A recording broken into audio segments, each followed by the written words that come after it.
So, hey everybody, how you doing? My name is Chris. I'm the product marketing manager for iGUIDE and former real estate photographer. And with me today is Alex Coombs, president and founder of Northern Spruce Media. For those of you who don't know me, my name is Alex Coombs. I am the founder of Northern Spruce Media. I am in my 8th year of business. And with that being said, the 8 years has been not a smooth journey, but it's always inclining. So I definitely love helping people. And, if you have any issues within your media company, feel free to ask me as many questions as possible, because if anything, I've probably dealt with it from bookings to client care to constant good quality. I've been there. So if you do have any questions, that's why I'm here, and pick my brain as much as you can. You ready to begin with the I'm first question? ready. Yeah. Okay, let's do this. Let me check my list. I have a big list. It's a long list of questions. Okay, first question. When you first started, Yes. what did you do to get new clients, and how has that changed over time, and what do you do now? Okay, well, honestly, when I first started, first year in, I strictly just went and showed face. When you first start, you don't really have a social media presence. You don't have anything to really showcase. You don't have enough to showcase. But I found my way just going straight to like real estate offices, cold calling with my face. And I would go straight to the admin, and I had like some really nice printed booklets with pricing and packages with as much examples as I had within that short amount of time. And I said, hey, my name is Alex. I'm a new real estate photographer in the area. I would love a chance to shoot your listings. And whether it was a big team or small team, I didn't care. I just went in. And the thing about this is scary because you I was have just gonna say that sounds so scary. You're so brave. Like, wow. yeah, because it's a 50-50% chance, as if like I'm going to be rejected right on the spot by an admin person. Or the other thing is I could get a chance and an opportunity to talk to the lead real estate agent. And, like I said, it was 50-50. There were some days I'd walk in, they'd be like, no. And I'd be like, okay, I'm just going to leave these books anyways, because they're printed and they're really pretty. So look at them. Or I'd get an opportunity to then talk to the real estate agent. And when I got the opportunity to talk to a real estate agent, I did a lot of prep time. Okay. I didn't just go in there and just give them my book and walk out. I offered a presentation to the team. So when I offered a presentation to the team, I'm there immediately talking to 5 to 50 people all in one room, and I would prepare a presentation, and I give them stats, I give them examples, I'd showcase what I can do. And honestly, people love honesty. I would show them where they're at now, and I'd show them what I can do for them. And from there, that's kind of how I got my footing. And you know, I love referral base. Everybody loves a referral. It's great, but you cannot rely on a referral. You don't know when somebody's going to think of you and then call you, especially somebody new, or you don't know when somebody's going to refer your name. It's something that you cannot bank on. And I kind of learned that once I kind of got dry from referrals, especially my region. A lot of people already knew who I was, and the referrals started like dwindling away in my area. So from that point, I needed to reroute how I was going to get new clients. And what I did was I started crushing social media. I started putting my stuff out there way more. I ended up hiring a social media manager and a content creator just to help me have a better online presence. And from there, that's how my name started getting out there more in a different route. So I would say now a referral is very low end for us, but our social media, like people coming in, is way, way higher, because now people are seeing it, they're sharing it, and people in different regions are now contacting us. So that's how I started. That's where I am now. And now I do like mailers, I'm getting people's emails, I'm doing still presentations a lot. And from that's how I'm getting clients. So it's from face to social media to mailers, and it's just like now it's sprinkled all over the place. I have follow-up questions. I'm so curious. So what did you do when you got like rejected? Did you like go back after like a week? Or like, did you just abandon them altogether? Like, what happens when you go like faith? I um imagine it's unpleasant, right? Like if you're really putting yourself out there and you're trying to get past the, the gatekeeper at it, like some particular brokerage or Yeah. agency, and they kind of send you off. Like, what did you do then? It's really hard. Like, especially if you're like when I started shooting, I was 27, I think. And when I was 27, I just like the rejection was a hard thing for me to handle because I've never been rejected so much all at once. So let's say if I went to go to 5 real estate offices and I was talking to their admins or whoever I got to speak to, and I'd get maybe two. Two is great. Getting one is even like it's still really good, but to be rejected by 4 people in one day, it makes you tough. Like it does. But I would leave my books and then I would email people. I would start emailing people like, hey, I left my books in your office. You know what I mean? So it's like not only am I giving them physical things so they can see, because people love touching and feeling quality and like even smelling a book, like it's a thing. The five senses are huge. And I like to tap into that. But then I would touch base via email because, on the real estate walls, they have business cards. I would literally pick the business cards that were the best looking, pop, pop, pop, pop, pop, because I know if they're putting quality in their business card, You they're, care, they're yeah. probably going to really like want quality work. So I was like, That's this business card, this business, and I would pick and I would email them being like, hey, I was just in your office. My books are there. If you want to touch base, let's touch base. that's pretty smooth because then if you go into face to face and you get sent away, Hmm. you have a follow up and so it kind of, it's a nice in, right? Like, oh, I was at your office today and it's Hmm. not, it's the email's less cold. That's smart. Okay, Yeah. cool. So you went from that and then sort of expanded obviously out into creating sort of more like organic traffic that comes to you. So rather than active, a little bit more passive, but it's still active. As you said, you do presentations. Yep. Another follow-up question. What do you do for presentations? Like Oh what, gosh. like not Uh, the whole thing. You don't have to do the whole presentation, but like what are your like hot tips for presentations? God, hot tips for presentations I'm going to use is them on my next webinar. Go ahead. Sorry. what I like to do is I will go through whoever I'm presenting to, I'll go through all their social accounts. I'll go through their website. I'll see what they're Ooh, doing and like where they could be doing better. And if you can tell somebody where they can improve and you can help them with that improvement, you're almost in. I'm saying almost because you got to actually prove that you can do it. But my presentation is I do my research. I speak with the head real estate agent, whoever's in charge, and I go through this. So for example, my last meeting I sat with the owner. I went through all their stuff and I said, this could be better, this could be better. And I was just completely honest. And like, that's the thing is they knew what could be better. Like they personally knew it. They just didn't know how or like that I existed. So when I proved that I existed and these are the things that we can do to make them better, I then got them as a client almost immediately. I wrote out all their packages specific to them. So they have like they're a bigger team. I think they have like 50 people underneath them. So I wrote out packages for every I guess media thing that they would need to improve them. Okay, so package 1, super basic, to package 3, extreme, from like Twilight video, Twilight photo, all that kind of stuff. Promotional content also involved. And then from there, I then got a presentation with their whole team so I can prove to not only the lead agent, but to their whole team that we can be trusted. And in that presentation, I have very high-end video examples, photo examples, a promotional video for us. We do a lot of events as well, and almost every real estate brokerage has events. Now I'm showcasing them a whole different product and vertical that you can tap into or that we tapped into. Touch base on social media reels and like things that are trending and cool stuff like that. And honestly, the last presentation I did, they were speechless. They were like, holy cow, I can't believe we had this for so long, which was not good. And I was very honest about that to what they have now with me, which is way, way better. okay, I have a funny follow-up question based Yeah, on go that. for it. All right. So in real estate's all about relationships. Yeah. And so when you want to build one, sometimes you have to break one. So did you ever have like an amazing like presentation slash like pitch slash experience, but you couldn't break it?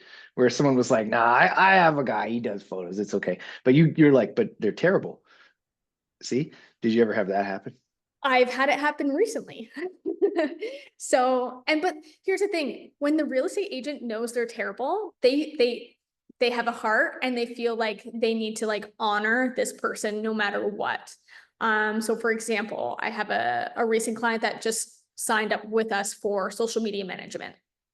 So we're doing all our social media, and I was like, listen, I'm going to be honest, your videos are not good. The photos are not good. I was like, why don't you just take that all over here? Since we're already managing your social media, we can just pull photos, put them to your social instead of that middleman, and like it's messy. And they're like, we understand and we know the content is not good. We've just been with this person for 10 years and we feel bad. Yeah, And I'm like, well, I'm glad I asked because it happens. If you're new, this is a thing. The reason I asked specifically is it's just happened so many times where I thought I just nailed it, and then I was like they're shooting the iGUIDE, and then someone else would show up to do the photos, and I'm like, I'm sorry, yeah, huh? What? What? But yeah, I'm here. What's going on here? So yeah. yeah. Okay, cool. That happens Well, though. I've had that happen so many times where it's just like, and then I'll talk to the photographer, I'll pick their brain and I'll see like what they're doing. And then I'll obviously do my due diligence and research. And I'm like, well, I know who's actually doing a better job here. But it's a networking opportunity. It's fun. yeah, exactly. One last question, and then we'll move on to the next one. Um, Because this was overwhelming. Like people were like, how do I get more clients? Um, so you create content and then you put it out there and it's generating like attention and then interest, organic traffic, and it's pulling people in. How much of your time are you putting into generating that content? Like, what is that like? I don't know. I'm just curious It's about the. difficult. Honestly, like the one thing that we felt like we needed to do was educate. We're doing a lot more education on our social posts. For example, one of our last education pieces was Kubicasa versus iGUIDE. So what's the difference? Because there's a huge one, and agents didn't really realize the big difference. So we sent that out through a mailer. So education posts is like something that we notice flaws and we're like, okay, let's fix that right away. So we'll do content posts almost immediately. And then another way that we kind of tap into it is like we dedicate, I would say right now, bi-weekly for content, whether it could be a simple thing where I'm setting up my phone and I'm just like talking and people want to listen because they want to be educated, or I get Maya to come in and we shoot content on things that we feel like we need to explain, showcase. For example, a big one that we're going to be showcasing is all the AI video that we're now pushing out there. But yeah, you cannot let your content fall behind. Just because you are a business owner, you cannot put yourself on the back burner. It's an easy thing to do. It's the first thing that happens is you don't take care of yourself because you're taking care of other people. If you find you're not taking care of yourself, spend some money on having someone help you take care of you. I wouldn't be able to do it by myself. So that's why I did have to spend extra money to, have people push content for us. But once again, that all ties into the new clients that I'm getting all through social media. That's wild. Like It pays itself. well, it's not wild. It's probably really obvious that if you provide value through your content, it's going to get more attention. The next thing is scaling up your business. This was a big one. Everybody wants to know how to grow, just broadly speaking. Yeah. And so I think I'm going to ask a separate question after this about growing your team. So we can kind of not skip that, but I'll address that separately. But this is more about like, how do you go from one person who's like saturated, they're doing well, right? You're successful, but you're like shooting and you're on the phone and yeah, you're you're trying to do it all and you're like, I should probably hire someone. How do you get out of that? Well, I'm going to speak to the solopreneurs first who don't have a team. Listen, like I've been there and I know exactly what it feels like to have your phone ringing, to have your email popping, and then be shooting a house, photo, video, iGUIDE, and then having to, come home, edit, go through all your emails, return all the phone calls. It is literally the biggest eye twitch. How many people in this this call have eye twitches right now? The moment your eye starts twitching, you realize that something needs to be taken off your plate. Okay, you cannot do it forever. I got to the point where I was sleeping on my office floor because I didn't have enough time in the day to even go home. So with that being said, it's just like once you're at a point where it's like you're basically on the edge. Okay, your plate is so full, you start falling behind, you don't have time for yourself. Something needs to change. Okay, and you just got to sit back and realize how many jobs you're doing, and then how many you can take off your plate, even for a part-timer. Just a part-timer or a freelancer, just to take those 2 to 3 shoots off your plate a day or a week will help you significantly. Because the moment you do that and you start getting used to that, you're going to want more and more off of your plate. And the more that's off of your plate and more on theirs, you have time to do the things that you want to do, like get more clients, do more content. Once you do that, you're going to start elevating. Okay, so like that all just ties into like my big full plate theory. It's something that is how I grew my business. And then for the bigger teams, it's the same thing, but now you just got to really step back and look at your overhead. You got to look at all the people that you are paying. And the one thing that I do constantly is I will sit down with my team. I'll go videographer 1. How full is your plate? Videographer 2. How full is your plate? If everyone's saying their plate's so full and like you start seeing mistakes constantly happen, it's because they don't have the time to do it perfectly. And I'm such a perfectionist. I like things being high quality and done right.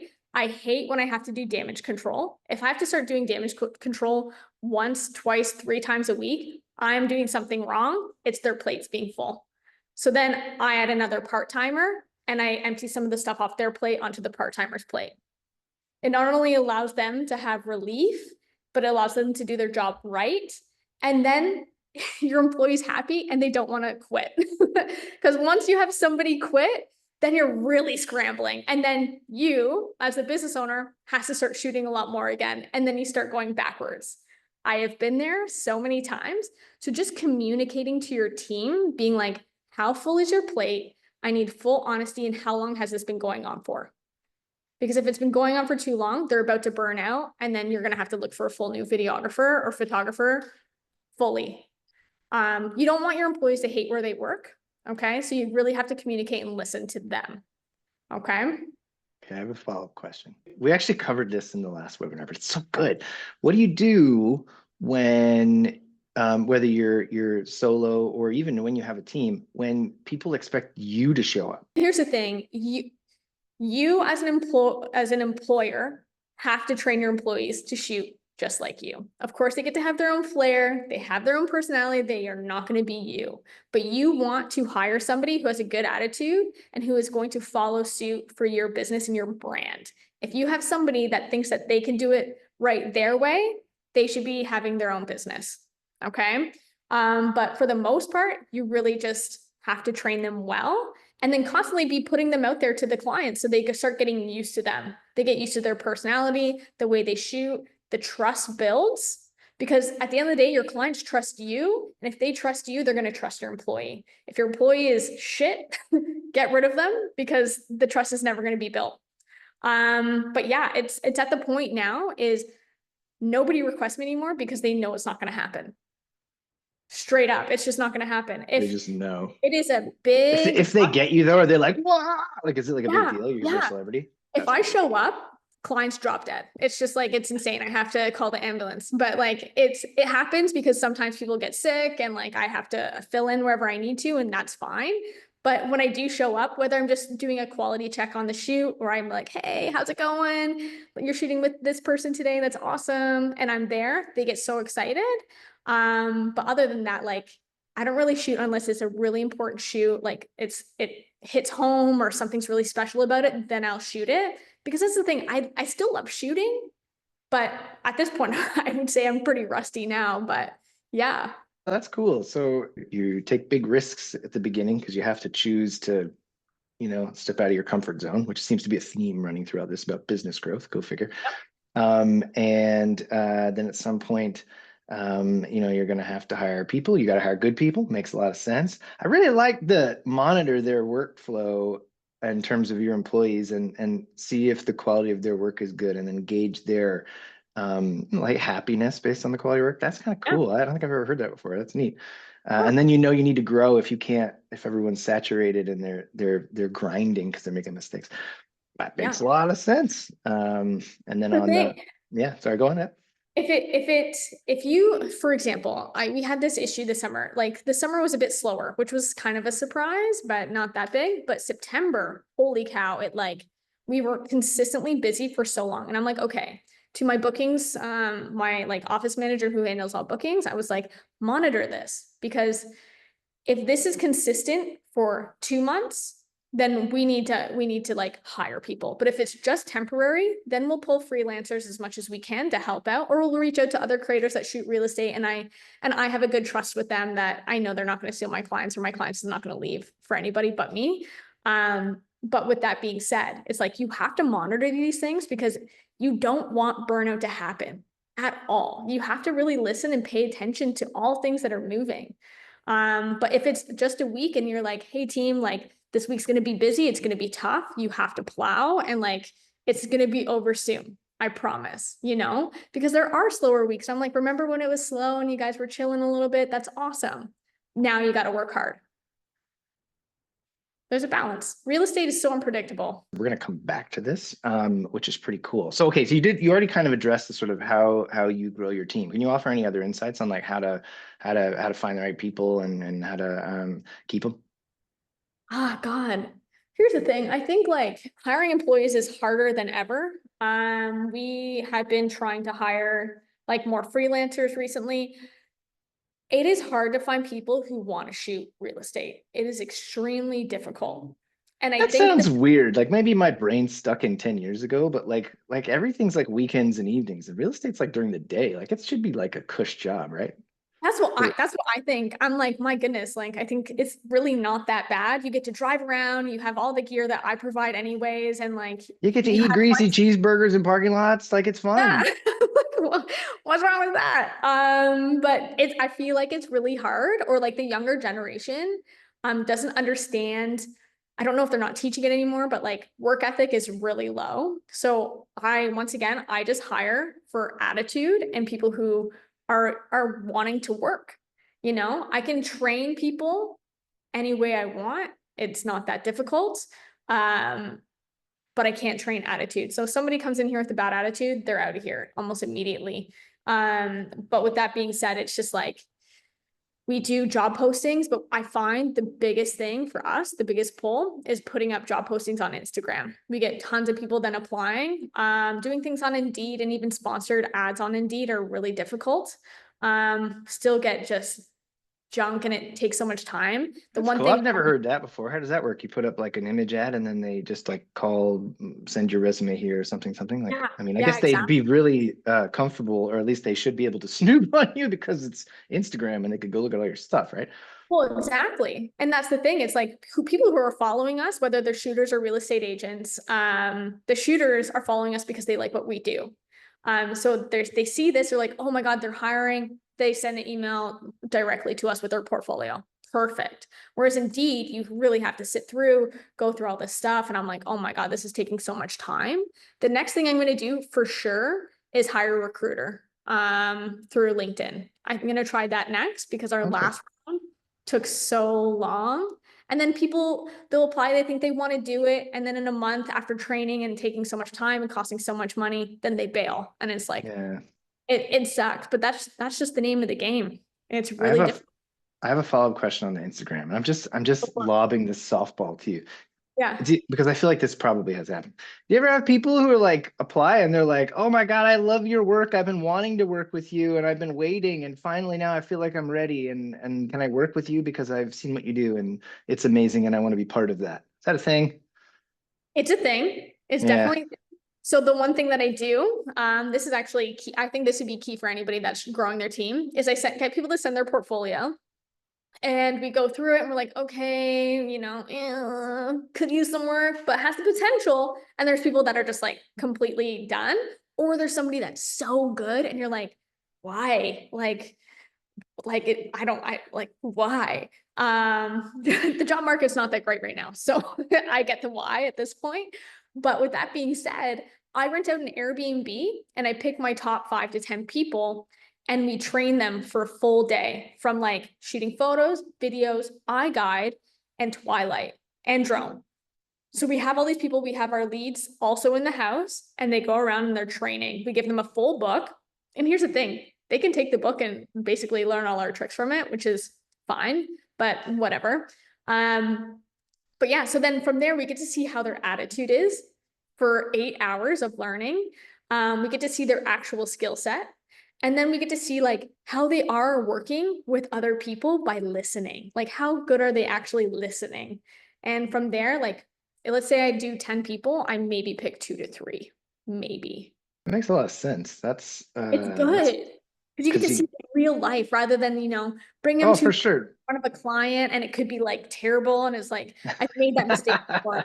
I'm embarrassed. I'm like, oh God, go home. That, yeah, that's funny. So overwhelmingly, Yeah. people did want to also know about pricing and how you set your prices, and if you have any tips for pricing, generally speaking, as a beginner.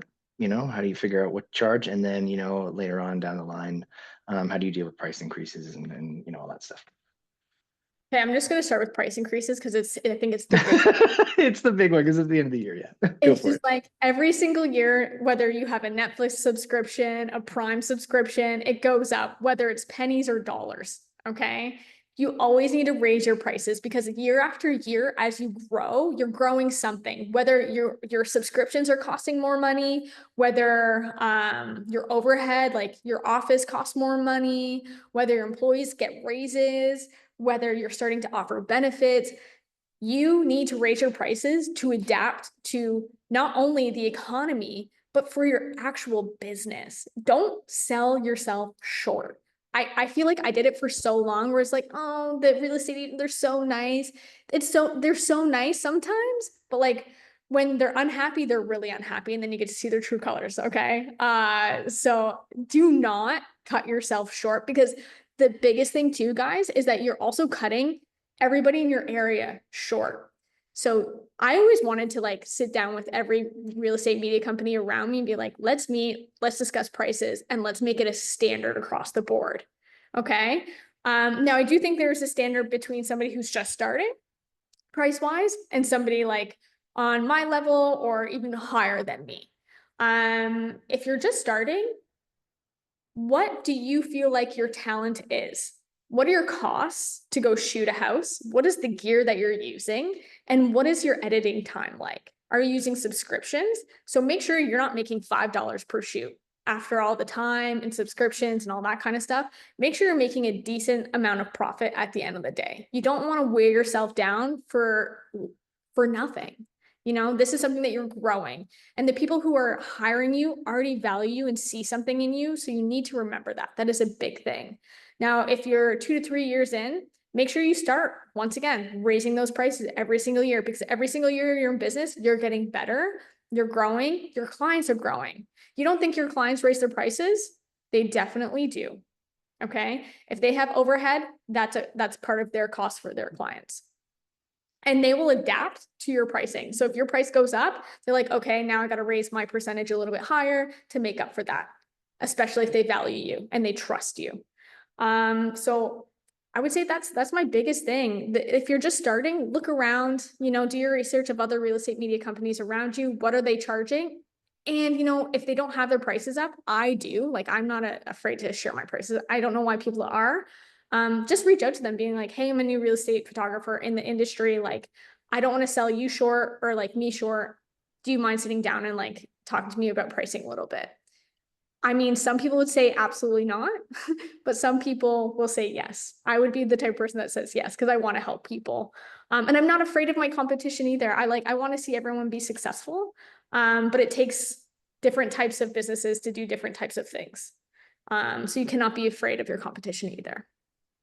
I have a question from the chat. This is the benefit of doing webinars live, is that these lovely people can fill in the gaps for us. So this is a good one. And it relates to iGUIDE, but also really any shoot, because obviously the size of the home is going to dictate what you're going to charge.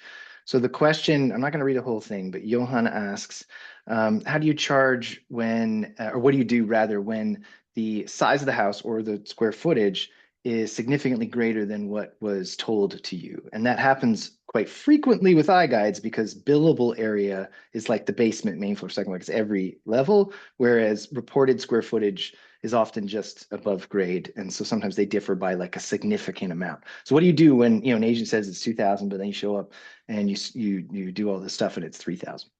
Oh my God. The first thing is just like you have to be straight up and honest with them. I'm Like, asking you all the hardest questions. It's not my fault. This is Johan. He did this. thanks, Johan. No, but honestly, like you have to be so clear to the agent, being like, if you go up and you say, hey, this looks like it's over 2,000 square feet, the iGUIDE's going to be more money. And what are they going to do? You can't say it's something and then you prove that it's something else. Charge them more. I don't know if you're using like Aereo or whatever you're using, but like block the download till they pay. That's exactly what I do. Or I would take the iGUIDE straight off. I'd be like, if you don't want to pay for this, then it's straight off. Like you cannot let people take advantage of you. Real estate agents are like pretty snaky sometimes, and that happens very often. Just put your foot down. They will, at the end of the day, respect that.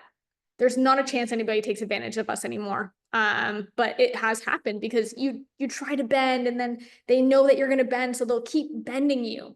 You can't. You have to stay strong and put your foot down. Okay, so that's a great segue. Okay. So I'm going to ask one more hardball question and then we'll move on.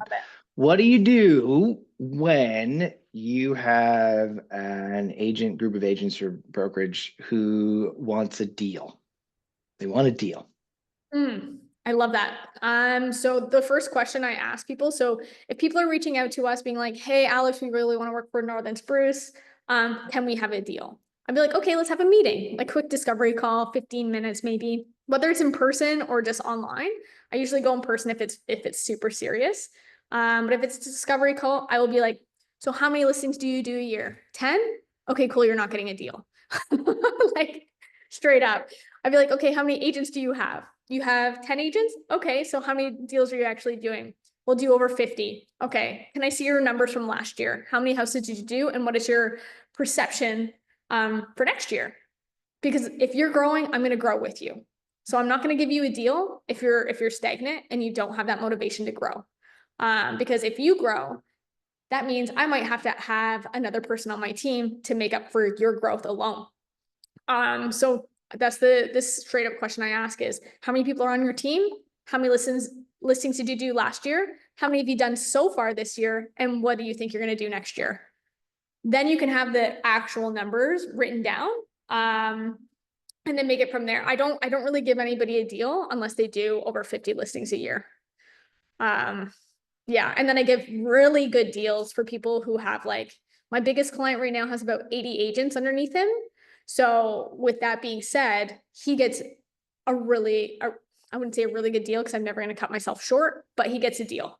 So those were some of the biggest questions right there. So now we're going to flip up all over the place and kind of have fun.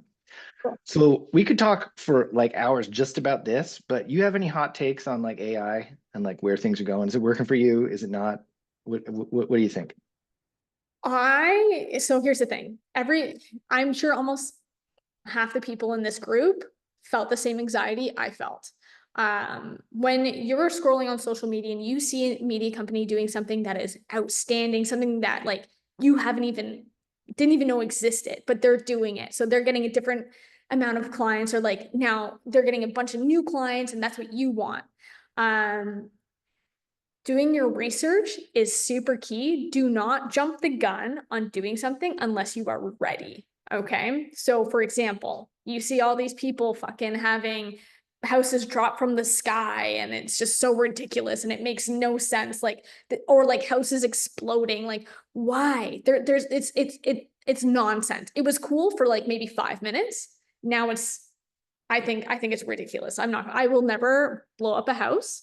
I will never make a house drop from the sky because it just doesn't happen. Those are really good sound bites though, so thank you for that. So for example, the one thing that we really liked to do was doing the virtual renovation stuff with AI. So I paid for like all the things to make that happen. And I was like, okay, guys, like I really want to test this. And I really want to get good at it so we can start charging. I'm not going to put something out there that I'm not proud of or that my team's not proud of. So we did it and we did it and we did it and we learned and we learned and we learned. to the point now where we are able to offer the AI stuff. Okay. But it took a lot of trial and error.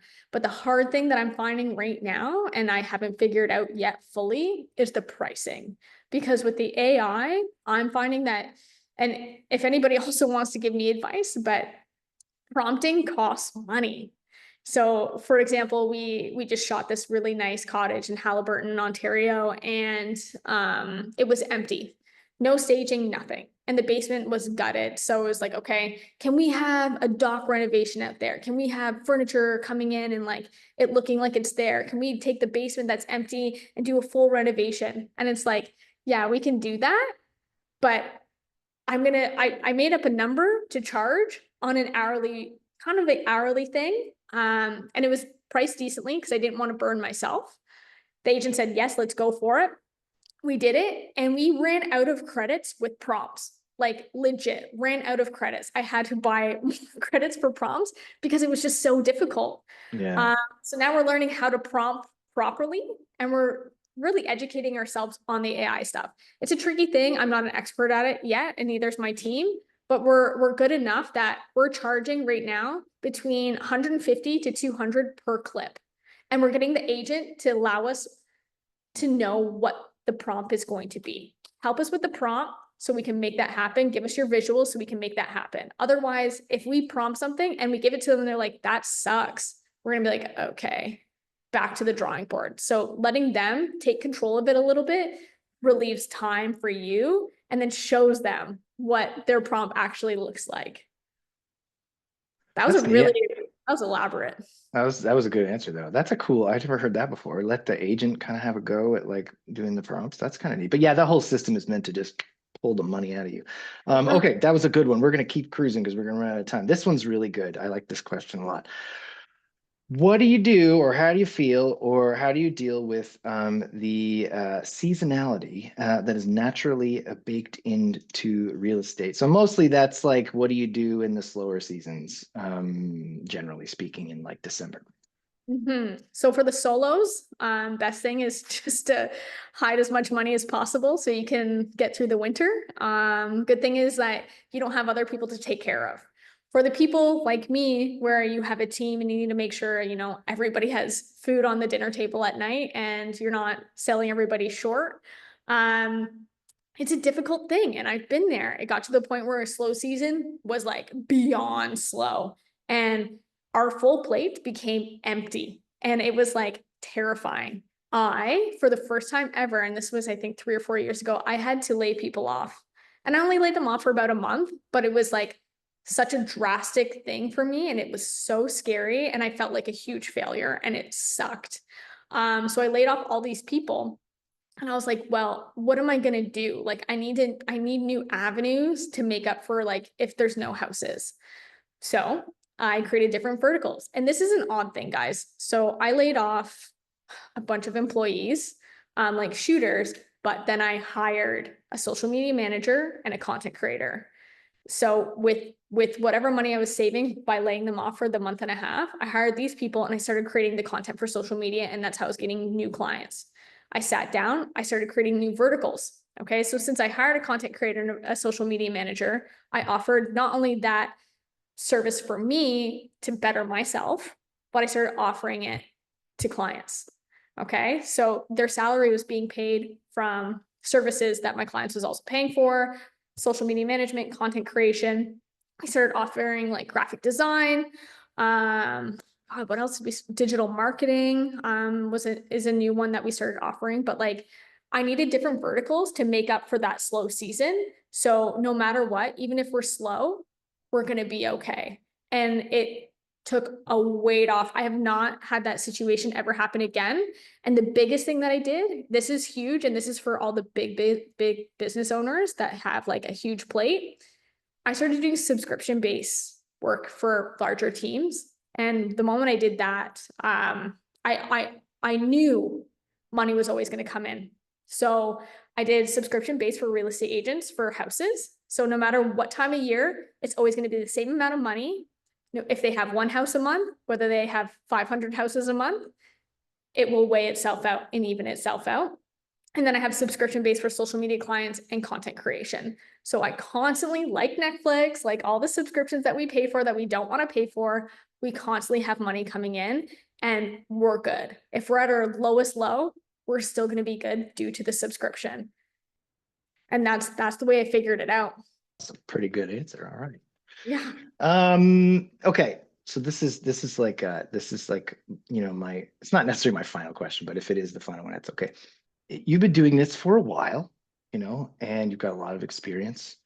If you could go back in time and you could give yourself some advice and you could do it maybe all over again, what would you do differently? I don't even think I would do anything different, to be honest, because I've learned something new every single day. The layoff thing was a huge learning curve for me. It made me realize that I don't have to be one thing. I don't have to be a real estate shooter. I can offer all these other things that real estate agents also want. Everything I did was just like, I sat back, I realized, I asked questions, I communicated to my team, and I took steps. And every step wasn't like, I'm gonna cough up so much money to make this happen. It was like, okay, I recognize that this is gonna be a thing for us, and this is gonna better the team, and this is how we're gonna grow. Every single day is a risk for a business owner, no matter what. You risk everything.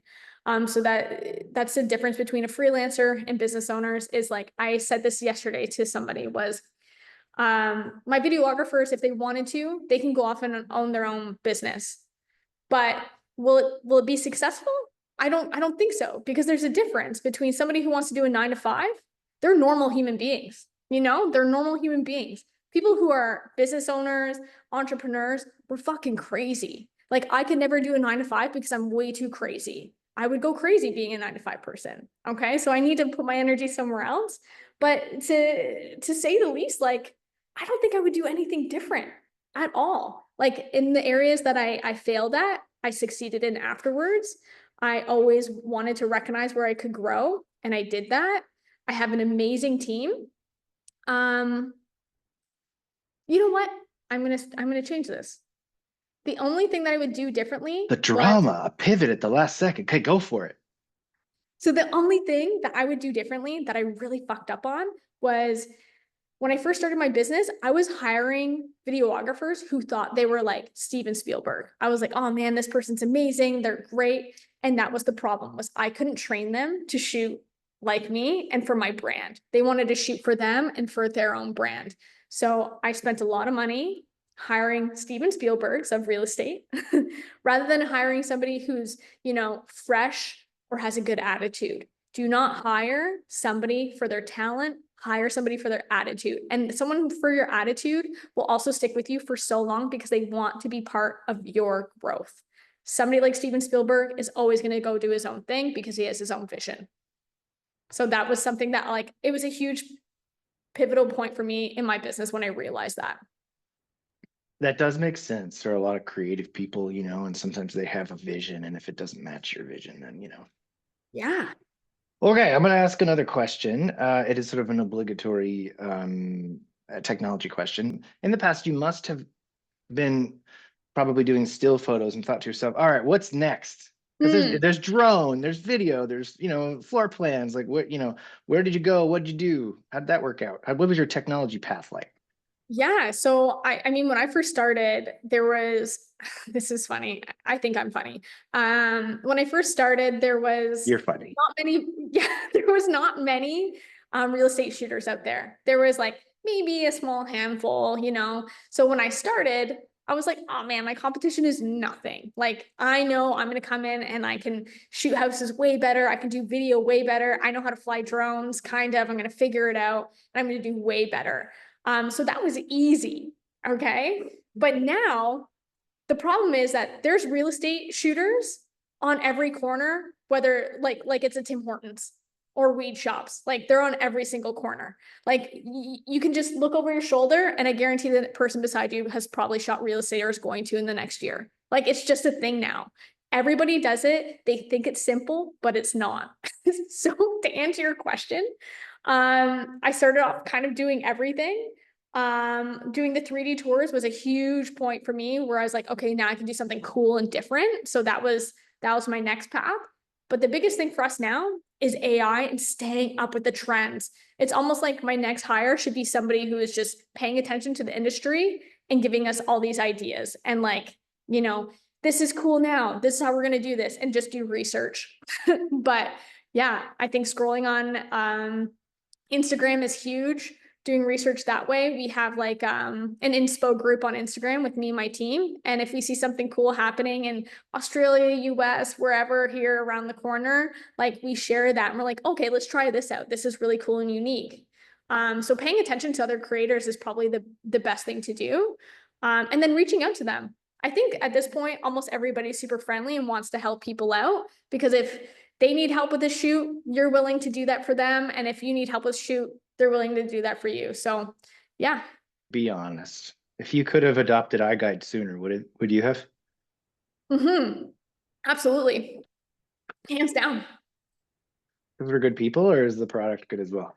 I think you guys are like legit, probably the best group of people I've ever met. We're nice, right? Like, it's Yeah, good. you guys are good. Yeah. There's huge difference between you and your competitors. That is for damn sure. Actually, here's a good question. I'm just gonna pepper you with little ones. What do you do when you show up and the house isn't ready? Oh God. We give it 20 minutes. If it's not ready in 20 minutes, then we will leave. Is that something you tell people ahead of time to kind of know that already, or? Yeah. Yep. So we like every time somebody books with us, they have like a disclaimer. It needs to be ready. If it's not ready, we'll leave within 20 minutes, or we'll do whatever we can within the rest of the time frame. And then you have to rebook, because if somebody's late, that's not on us, because it's going to make us late for somebody who is ready. So yeah, we strictly will just leave. That makes a lot of sense. The most frustrating thing that we hear over and over at iGUIDE is that, like, and it's just, that's the thing, is that the house isn't ready. It's about setting expectations. Curtis, do you charge a penalty? Absolutely. Sometimes depending on the agent, we can give them a warning if they've been on we've been working with them for like 5 years and it's a one-off. We'll be like, okay, we understand. But if it's a new person that doesn't understand your systems, it's almost like a huge slap on the wrist, being like, listen, you weren't ready. You're going to put us behind. So this is how it's actually going to work. If it happens again, we will charge you. So we will give like a one-off and a warning, but if it happens again, and I'm also really okay with letting clients go. If people don't respect our time, goodbye. Like, absolutely not. Here's the thing: one door closes, 5 more are going to open, and at least 3 of those 5 doors are going to be really good clients. It's true. All right. This will be the last question. What do you do for post-processing? Do you in-house, outsource? What do you do? It's a mix of both. So for video, here's the thing: any Canadians in here? I'm sure there's a lot more Canadians than Americans, but with Canada, the USD is not good. So anything that we've tried to do through US dollar, I really, really have to like try and get the price down, so I'm not dying. So for video editing, we have not found anything that works for us. I also don't like the fact that like if we send something off, it's not in our control in terms of like fast fixes or changes, whether it's an address, whether it's, I don't know. I like the control of video editing in-house. So we have 3 video editors. 2 are full-time, 1 is part-time. And the part-timer will also work on weekends to lighten the load for Monday's workload. But for photos, we recently just went to Auto HDR. So Auto HDR edits all of our houses. So our photographers upload their photos at night. In the morning, we have an in-house photo editor who goes through, quality checks, and sends off. And honestly, like, he does that for about 4 to 5 hours as well, on top of Auto HDR. And yeah, it's just like, once again, we're very, very keen on quality and very, very keen on like fast turnarounds. So that is like a really nice system that we finally have going. And it took a long time for us to find somebody who we trusted with the AI photo editing. I hate super fake photos. I hate window pulls that look like it's an actual photo on the wall. I hate sky replacements that don't match the actual lighting in the image. So I'm very, very keen on that. And the good thing is like, when it comes to like Auto HDR, we'll talk to them and we'll be like, hey guys, like, these are some things that need to change. These are all the things I don't like. And they'll be like, okay, sounds good. We'll try and implement that into our next round of like changes with their software. So I'm very, very keen on giving like feedback, because whenever I give feedback, it's going to benefit us. So whatever you're using, constantly give feedback, because like I said, everybody needs to grow, improve their product.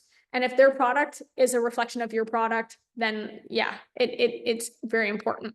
We've covered so many topics in an hour. It's wild. Like each one of these questions could have been its own like hour. That's nuts. Right? So, but we're done. That's it. We did it. So now what we're going to do is I'm going to put a thing on screen. You have a newsletter, Yes. and people can follow these instructions and go there and fill it out. Yeah. So the cool thing about the newsletter, guys, is you'll then see like what we do to promote ourselves via newsletter, and our services and stuff like that. So that's the thing, you really always need to contact your agents and like educate them in all different ways. Instagram, Facebook, I don't do TikTok, mailers, just story posts, anything where you go and educate your agents. But this is a cool thing for you guys to also like really learn from us and see what we're offering. And we talk about pricing, we talk about updates, we talk about all these other things. So take advantage of that, see how we do it. And I think it's only beneficial for you guys. That's everything in a nutshell, but there's so much more. So if you, want to sign up for that newsletter, it's a good idea. If you want to follow either of us on Instagram, that'd be kind of cool. And thank you, Alex, so much for coming and sharing your deep wisdom and showing off your cool ass surfboard. I really appreciate having you here.